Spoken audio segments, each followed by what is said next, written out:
কাঙালের কথা বাসি হইলেই ফলে। আমি 5ই আগস্ট থেকে যা যা বলছিলাম ঠিক তাই ঘটতেছে। আমি কি বলছিলাম? 1 নাম্বার, ছাত্র উপদেষ্টা নেওয়াটা ভালো কাজ হয়েছে, আরো বেশি নেওয়া উচিত ছিল। ছাত্রদের মিনিস্ট্রিগুলো ভালো ফাংশন করতেছে। সত্য কিনা বলেন? শুনেন আমি কি বলছিলাম। অনেকের রিজার্ভেশন আছে ছাত্রদের উপদেষ্টা পরিষদে নেওয়ার ক্ষেত্রে। আমি মনে করি যে এইটা একটা পজিটিভ কাজ হয়েছে এবং এটা একটা ইন্টারেস্টিং এক্সারসাইজ হয়েছে। এটার জন্য আমি অভিনন্দন জানাই। এই এক্সপেরিমেন্ট যদি সফল হয় তাহলে বাংলাদেশের রাজনীতির চেহারা কিন্তু পাল্টে যাবে। এই এক্সারসাইজটা খুব ভালো হয়েছে। এক্সপেরিমেন্টটা সফল হলে তরুণদের ব্যাপকভাবে রাজনীতিতে আকৃষ্ট করা যাবে এবং আমি মনে করি এই এক্সপেরিমেন্ট সফল হবে। 2 নাম্বার, বেশিরভাগ উপদেষ্টা অপদার্থ, এরা কোনো রেজাল্ট ডেলিভার করতে পারবে না। কথা সত্য কিনা বলেন? অপদার্থ এবং অথর্ব, জরাজীর্ণ, জীর্ণ শীর্ণ, বুইরা খাটাস। কেউ তাদের চাকরি দিত কিনা বলেন? কোন প্রতিষ্ঠানে তারা চাকরি পেত? বুড়াগুলার হাইপার টেনশন, ডায়াবেটিস, কেউ দেখেন অ্যাডাল্ট ডায়াপার পরে পেশাব ধরে রাখতে পারে না, প্রোস্টেটের প্রবলেম। মহিলাদের কথা আর কইলাম না। যাই হোক, 3 নাম্বার, অস্বচ্ছ প্রক্রিয়া, ব্যক্তিগত পছন্দ অপছন্দের উপর ভিত্তি কইরা উপদেষ্টা পরিষদ গঠিত হয়েছে এবং যে সমস্ত নিয়োগগুলো হইতেছে সেগুলো তাই। আমি আর কইলাম না, নাম ধইরা তিক্ততা তৈরি করতেছি না, আর অনেক তিক্ততা তৈরি করছি, আর করব না। 4 নাম্বার, সুপ্প একটা সমস্যা, এটা না সরাইলে ঝামেলা হবে। ছাত্ররা কলে বুঝছে পড়ে। ওয়াকার একটা ঝামেলা, সে বিকল্প ক্ষমতা কেন্দ্র তৈরি করতেছে। আপনি তো দেখছেন স্বামীও এটা নিয়ে লিখছে। আগে কলে আমি যখন কইছিলাম তখন স্বামী আমার উল্টা লিখছিল, দেখেছেন? 6 নাম্বার, আমি বলছিলাম এই সরকার জনপ্রিয়তা হারাইবে, হারাইতেছে। 7 নাম্বার, আমি বলছিলাম ছাত্ররা জনপ্রিয়তা হারাইবে, হইছে। 8 নাম্বার, আমি বলছিলাম আওয়ামী লীগ ফিরে আসার চেষ্টা করবে, নানা জায়গায় ঝামেলা করবে, করছে। এর কারণ কি? কারণ হইতেছে বিপ্লব ওই প্রথম দিনেই বেহাত হয়ে গেছে। বিড়াল মারতে হয় প্রথম রাতেই। আর এই বেহাত করার 2 কারিগর হইতেছে ওয়াকার আর আসিফ নজরুল। ওয়াকার তো বিপ্লবের স্টেক হোল্ডার না, কিন্তু আসিফ নজরুল নিজের হাতে পুরো জিনিসটা ধ্বংস করে দিছে, মনের মাধুরী মিশায় ধ্বংস করেছে আর কি। আমি আজ বলতেছি, মিলাই নেন, আজ থেকে 20 বছর পরে আসিফ নজরুল এই বিপ্লবের ভিলেন হিসাবে পরিচিতি পাবে। আজকে সেজন্য সিল মারলাম না, আপনারা মাইরা নিয়েন 20 বছর পরে।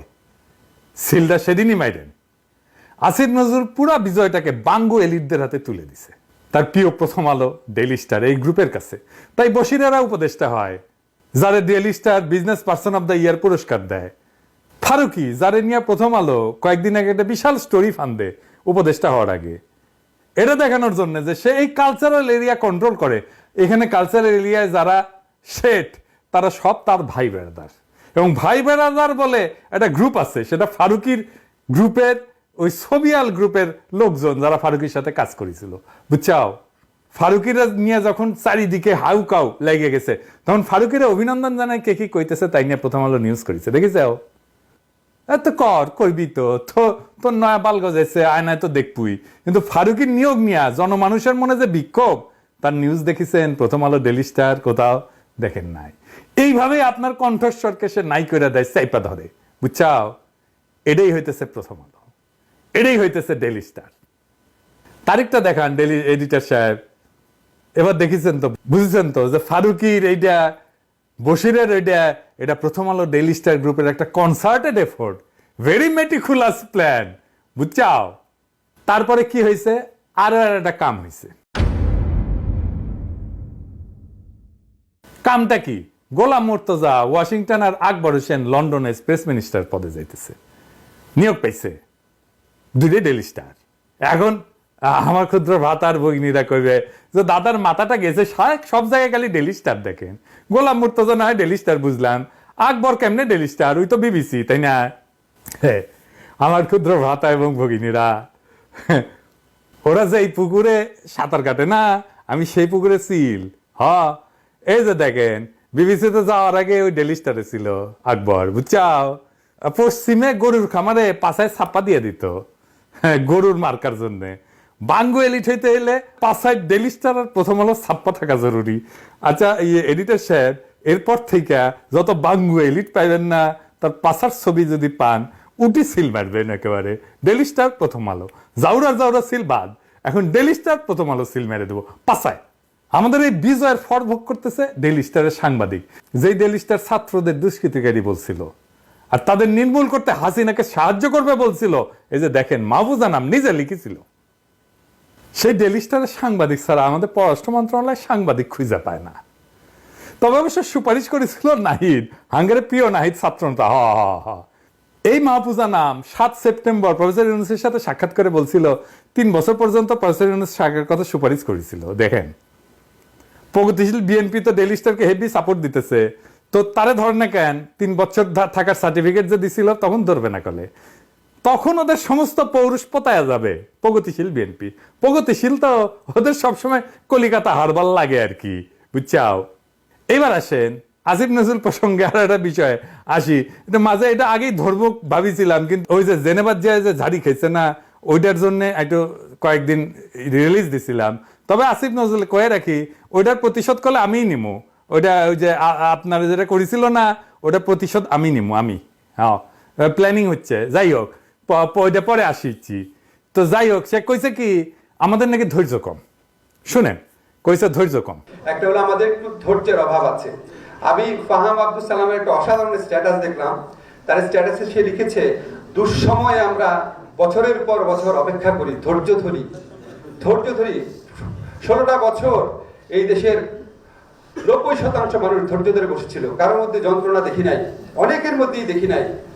তো তখন এত ধৈর্য ছিল আমাদের, এত এরকম একটা ফ্যাসিস্ট রেজিমকে বছরের পর বছর আমরা ধৈর্য ধরে অপেক্ষা করলাম। এখন আমাদের একটু ধৈর্যটা একটু রাখতে হবে। আসিফ নজরুলের ভাগ্য আসলেই ভালো যে আমি উপদেষ্টাদের গালি দিব না প্রতিশ্রুতি দিছি, নাইলে এমন একটা গালি দিতাম না। আজকে গালির দুঃখে বাসায় গিয়া বালিশ বুকে চেপে কাঁদতে সারাদিন। আচ্ছা বলেন তো, সে কইল ধৈর্য কম। আমরা কোন জিনিস চাইয়া অধৈর্য হয়েছি কোন তো? এই উপদেষ্টারা গালি খাইছে কি জন্যে বলেন তো? আমি কয়ে দিই, আসেন দেখি গালি খাই কি জন্যে। গালি খায় আহতদের চিকিৎসা না করা নিয়ে। আজ আহত ছাত্রদের উপর দিয়া গাড়ি চালাই দিছে স্বাস্থ্য উপদেষ্টা। শোনেন, আমার বানানো কথা না, শোনেন আহত ছাত্রের কাছেই শোনেন, উঠি ছিল, শোনেন ওর কাছেই।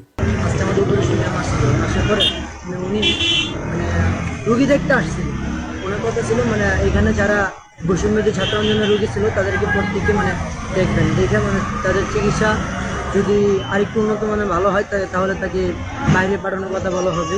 আর যাদেরকে এখানে ট্রিটমেন্ট করানো যায় তাদের এখানে একটু ভালোভাবে মানে ডাক্তার করে মানে চিকিৎসাটা করবে।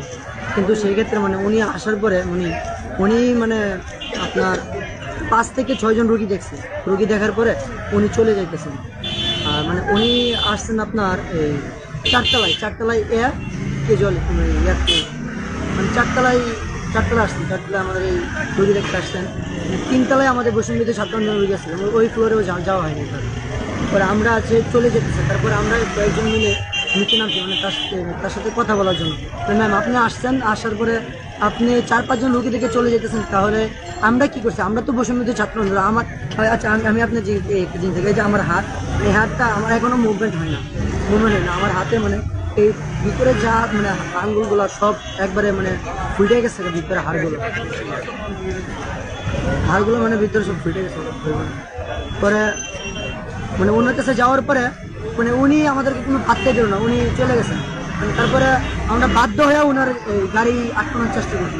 গাড়ি আটকানোর চেষ্টা কেন করলাম? তাহলে আমাদের 3 জনকে গাড়ি চাপা দিছে। আমার গাড়ি চাপা দিয়ে আমার একবারে এই গলায় গাড়ির চাকরি নিয়ে আসছে। আরেক ভাইয়ের আহত ভাই, ওনার পায়ে গুলি লাগছে, ওই ভাইয়ের পায়ে গাড়ি তুলে দিচ্ছে। আরে মানে এরকম আমাদের 3 জনকে এরকমটা করা হয়েছে। কিন্তু আসলে আমরা তো বৈষম্যবিরোধী ছাত্র আন্দোলনে আহত হয়েছে, মানে উনি তো আমাদেরকে কোনো পাত্তা দেয়নি। মানে আমরা মনে করেন রাস্তা যে ফুটপাতে মানে মানুষ যেরকম ব্যবহার করেছে, আমরা তার কাছ থেকে একই ব্যবহারটা পাইছি। দেখেন ওর হাতের কি অবস্থা হয়েছে গুলি খেয়ে। দেখেন আর কি জন্য রাগি, আর কি জন্য গালাগালি করিয়ে গেলে। এই যে সামে কাটা মজুমদারদের দিয়ে জনপ্রশাসন চালায়, তাই না? সামে কাটা মজুমদাররা কে নিছে? উপদেষ্টা পরিষদ। ওক নাও লাগবে কে? এই বুড়া খাটাস গুলারে মন্ত্রিসভায় আনা, এটা নিয়ে গেলে, তাই না? আর পিছে মুজিবের ছবি লাগা অফিস করা, প্রত্যেকটা তো করিচ্ছে। আজিম নজরুল নিজেও করিছে। আজিম নজরুলের সমালোচনা করছে ওই যে জামিল রে শিল্পকলা একাডেমির ডিরেক্টর বানাইছে সে, সেই জন্যে। এদের ধৈর্য ধরার কি আছে? ওটা একটা কাম করে, আমরা প্রতিক্রিয়া দেখাই। তো প্রথম আলো ডেইলি স্টারের কাছে 5 বর্গা দেয়, সেই জন্য গালাগালি করি। জামিল আহমদকে শিল্পকলা বসাইছে, ওটা সরায়নি। প্রথম আলো ডেইলি স্টারের সুপারিশে ফারুকিয়ার বসিতে উপদেষ্টা বানাইছে, গালি খাচ্ছে। আর কি বলছি যে আপনারা কোনো স্টেক হোল্ডারদের সাথে কথা বলেন না, আমরা সাহায্য করতে চাইলেও সেটা নেন না। এই তো মানে যে কোনো সরকার চালাইতে হলে তো স্টেক হোল্ডারদের সাথে কথা বলতে হয়।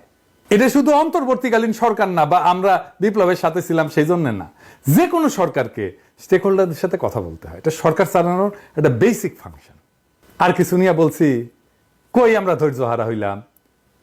আপনারা একটা ফাউল করেন আর আমরা প্রতিক্রিয়া দেখাই।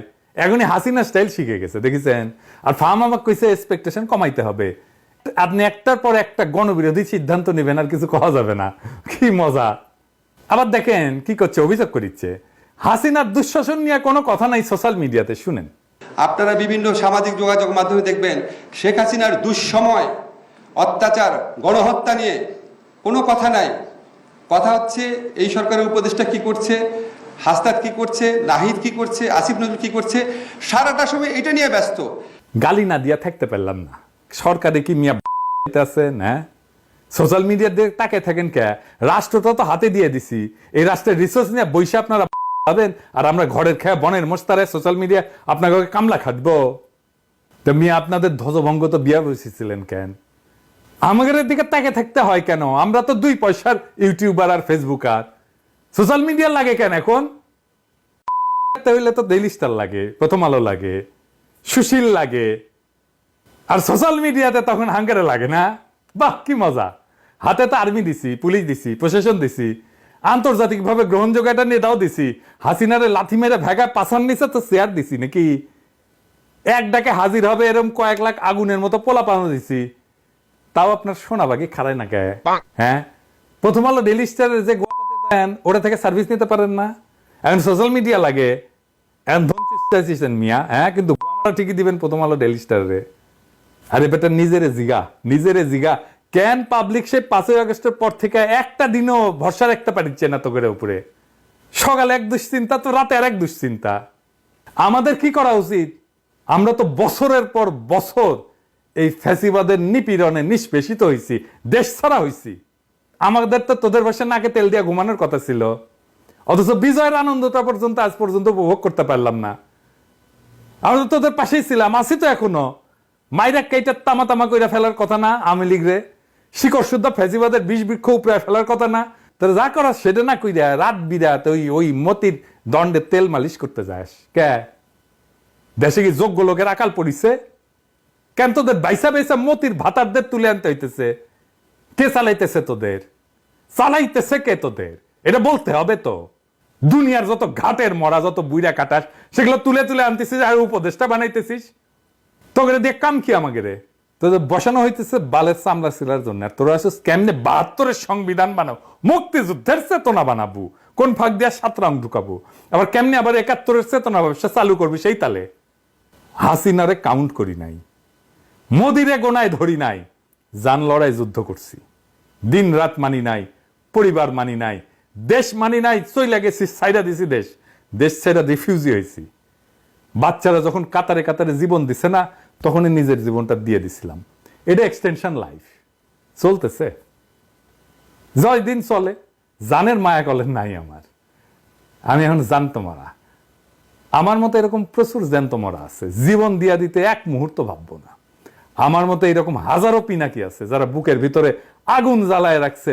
শত শহীদের রক্তের বিনিময়ে পাওয়া বিপ্লব যদি ধ্বংস হয় না, শহীদের রক্তের কসম বুকে মাইন বান্দা আমি অন্তত একটা উপদেষ্টার গায়ের উপরে ঝাঁপায় পড়বো, জয় বাংলা করে দেব নিজের সাথে তোদের। বাকিগুলারে আপনারা দেখে নিয়েন, আর তাদের দেখার জন্য অন্য লোক আছে। এলিটদের জাউরামো বাংলাদেশে চিরতরে বন্ধ করতে হইলে এই ছাড়া আর কোনো উপায় নাই। তবে ঝাঁপায় পড়ার আগে আকাশ বাতাস বিদীর্ণ কইরা স্লোগান দিবেন কলে, ইনকিলাব জিন্দাবাদ।